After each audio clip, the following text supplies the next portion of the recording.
अस्सलाम वालेकुम। हम आज जिस ऑर्गेनेली को पढ़ रहे हैं वो ऑर्गेनेली आपने अक्सर गौर से जब देखा होगा तो जुगनू जो चमकते हैं उनके अंदर जो चमक आती है ना, ये इस ऑर्गेनेली के अंदर एक एंजाइम है लूसीफरेज। वो लूसीफरेज एंजाइम जब ऑक्सीजन उसके साथ मिल जाता है, एक्साइटेड स्टेट में चला जाता है और वो जलता है, उसको चमक देता है, लाइट एनर्जी खारिज होती है। ये ऑर्गेनेली पर ऑक्सीसोम कहलाती है। ठीक है ना। तो ये सेल्फ रेप्लिकेटिंग ऑर्गेनेली एक खास तरह से कहा जाता है कि ये सेल्फ रेप्लिकेटिंग है। सेल्फ रेप्लिकेटिंग इन सेंस कि इसमें डीएनए नहीं है। दो के एक थ्योरी है कि इसका ताल्लुक एक्टिनोबैक्टीरिया से है एवोल्यूशन में। दो के ये स्मूथ एंडोप्लाज्म और रेटिकुलम से बनता है, गोल्जी बॉडी से लाइसोसोम की तरह नहीं बनता। लेकिन ये चूंकि बड़ा हो जाता है तो फिर ये उसमें दो हिस्सों में तकसीम हो जाता है, इसलिए इसको सेल्फ रेप्लिकेटिंग ऑर्गेनेली कहते हैं।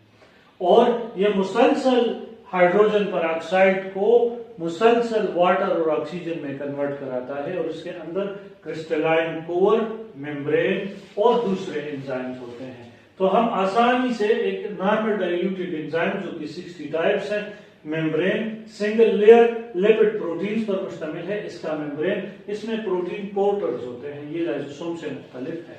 तो ये प्रोटीन पोर्टर इसके जरिए से मुख्तलिफ लॉन्ग चेन फैटी एसिड्स और very long chain fatty acids ये अंदर जाते हैं और इसके अंदर क्रिस्टलाइन कोर है जो यूरेट ऑक्सीडेज एंजाइम का क्रिस्टलाइन कोर है जो कि ब्रेक डाउन यूरिक एसिड। अब ये ह्यूमंस में ये यूरिक एसिड का ब्रेकडाउन का कोई सिस्टम नहीं है, तो इससे जो बीमारी होती है उसको गाउट कहते हैं, अर्थराइटिस, जोड़ों की बीमारी। अच्छा, बहरहाल यहाँ पर 60 एंजाइम्स हैं, इनमें से दो इंपॉर्टेंट एंजाइम्स आपके सिलेबस में है, ना लूसीफरेज है ना यूरेट ऑक्सीडेज है अभी इधर।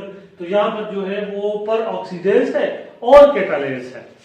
पर ऑक्सीडेज जो किसी भी ऑर्गेनिक पेरोक्साइड को कन्वर्ट करा देगा, उसको ट्रीट करा देगा, और कैटालेज जो सिर्फ हाइड्रोजन पेरोक्साइड को ट्रीट करेगा और उससे पानी और ऑक्सीजन बनाएगा।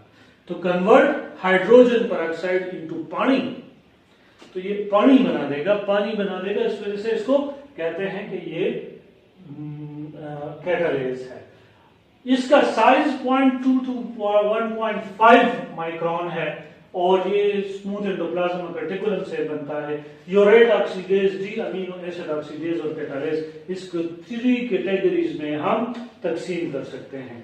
अच्छा, ये हाइड्रोजन पेरोक्साइड के मेटाबॉलिज्म में इसका फंक्शन है, इसका फैटी एसिड ऑक्सीडेशन में फंक्शन है, लिपिड बायोसिंथेसिस में फंक्शन है, बायोल्यूमिनेसिस में फंक्शन है, फोटो रेस्पिरेशन में इसका फंक्शन है।